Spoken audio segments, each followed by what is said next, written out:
দক্ষিণ পশ্চিমের শেষ প্রান্ত সাতক্ষীরার শ্যামনগরের গোলাখালী। বসবাস ৭৮টি পরিবারের।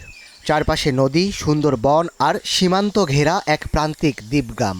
এখানে জন্মানো মানেই টিকে থাকার লড়াই আর বৈষম্যের সঙ্গে প্রতিদিন যুদ্ধ।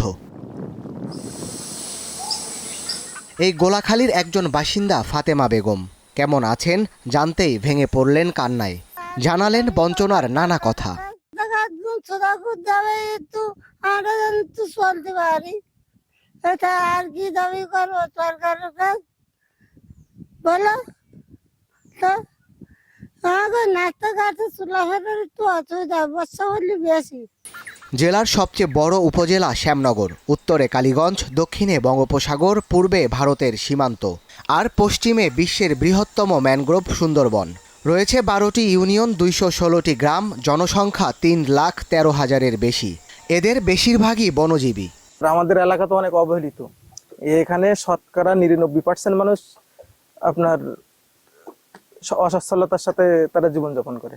তাদের আর্থিক অনটন অনেক বেশি, যার কারণে যারাই আসবে তারা যেন এই এলাকার জনগণের স্বার্থে কাজ করে। আগামী যারা সরকার আসবে, আসার পরে আমাদের দাবি থাকবে একটা আশ্রয় কেন্দ্র যেন হলে আমাদের যেন ঝড় হলেও যেন আমরা যেন গিয়ে উঠতে পারি।